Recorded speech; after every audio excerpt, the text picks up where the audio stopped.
water.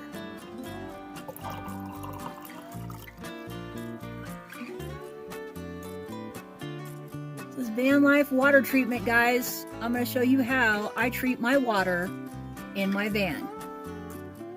Okay, so this is my little hiking or backpacker's filter. And like I said before, it's space saving. That's why I use it. But anyway, it's just got this bag that you can hang up or set on top of something. And then it just flows down this tube through the little pipe filter thingy and into your jug, whatever, or water bottle. Or this also is made so you can just drink out of it if you need to, but I don't do that, of course. And it's got these little microfiber deals inside of it that that get out all the yucky stuff in the water. You do want to pre-filter it if the water's very turbid, like say if you have to drink out of a mud puddle or something. You want to filter it first through a piece of cloth or something and then use this thing. And it gets out all of the bacterias and cysts and germs and all that kind of stuff, supposedly. And even microplastics, which is kind of ironic since you filter it into a plastic jug. But hey, okay. But anyway, yeah, and that's what I use. You can use any type of filter that you need to use. But not all of them, especially after a little while, even if they're still filtering the water, they may not get rid of all the chlorine. So, yeah. Okay, I bet you guys are all wondering why I'm showing you my water filtration system. Well, it's not really a system. It's just, I don't know, a little hiker's or backpacker's filter. I used to use a Berkey type filter that I think works quite a lot better to get like all of the odors and tastes and stuff out. But living in a van, you got to go smaller, and that one is pretty cool because it supposedly filters over 100,000 gallons before it needs to be replaced. And on top of that, I can fold it up and even carry it in a backpack. So that's the reasoning behind that one. Though it does a lot of good stuff. It could turn supposedly dirty water into really clean water. I've only been using it with tap water, so I can't really tell you how much it works for that. But it cannot, and I've discovered this hard way, it cannot get rid of the chlorine.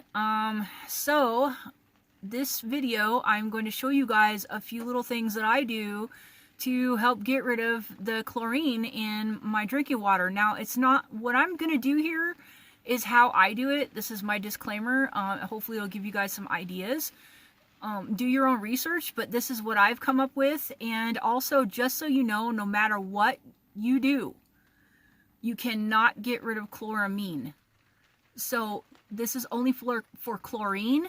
But chloramine, which is a different, similar type chemical, I don't even know how they make it, but it sounds pretty evil to me.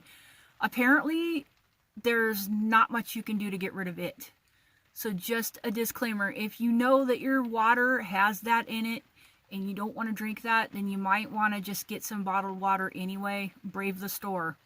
Because, or collect rainwater or something, because I'm telling you, you can't get rid of that chloramine stuff. And chlorine is hard enough as it is. And there are some methods that I'm going to show you that might take a very long time, or, you know, depending on, you know, your climate, might not take any time at all. So let me explain, and all right, we'll be back here in a second. Okay, you guys, these are the things that I use to help treat my water to get rid of the chlorine. And one of the things that you'll notice is this jar here.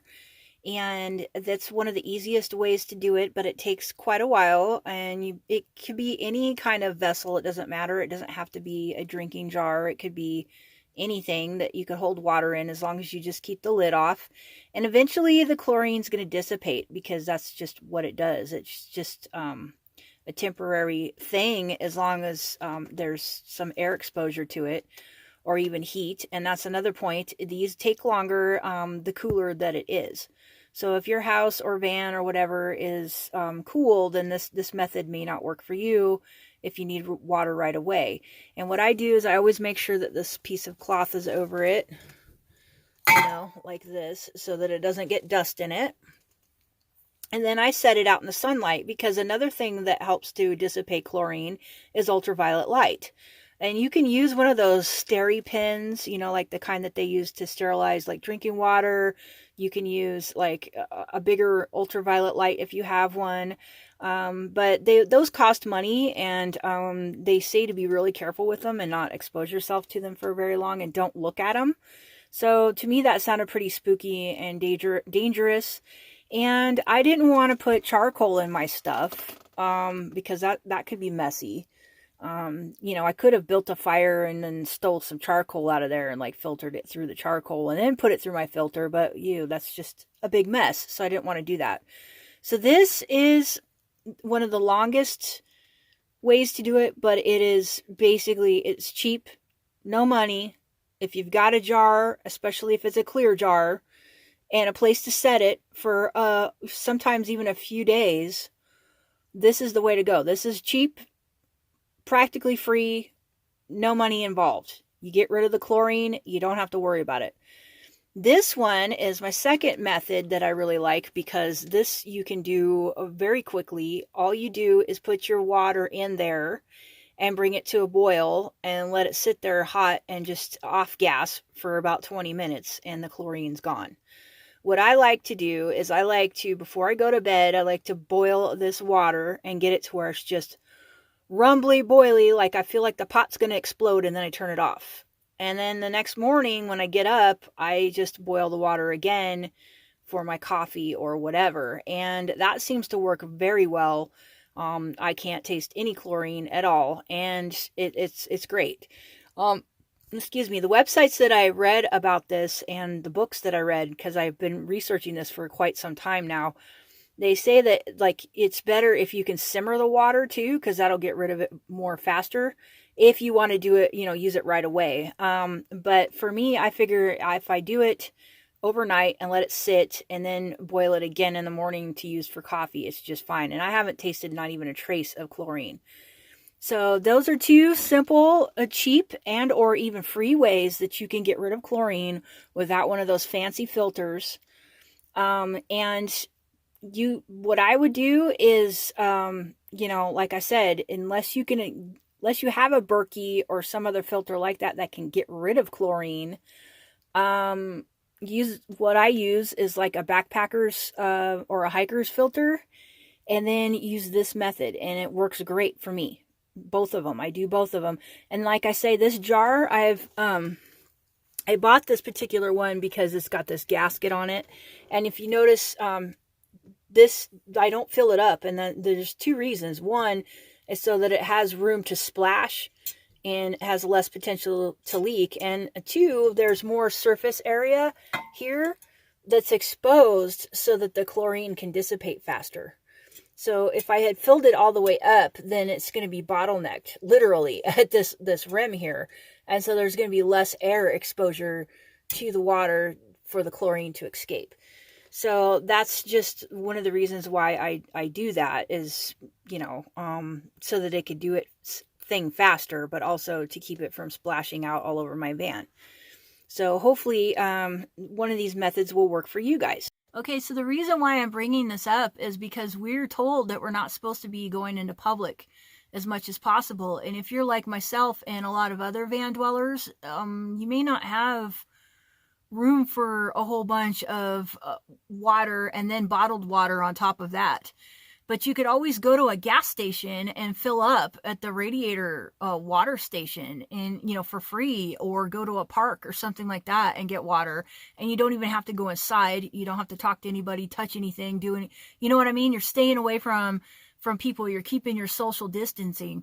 And you don't have to carry two kinds of water, a drinking water part in a regular water. You could just fill up your regular water jugs and then do this kind of stuff. You can filter it and then get rid of the chlorine.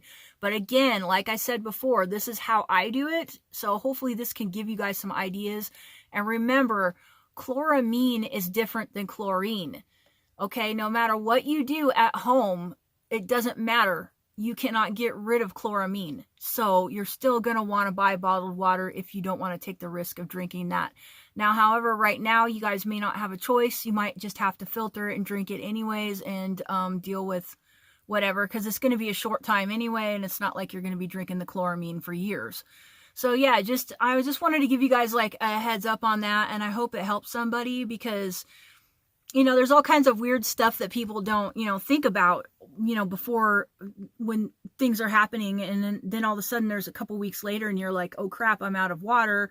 There's no bottled water at the store, or you just don't want to go to the store or whatever. This might save you some time. It might save you some money and some headache and risking going out into public when you really don't want to.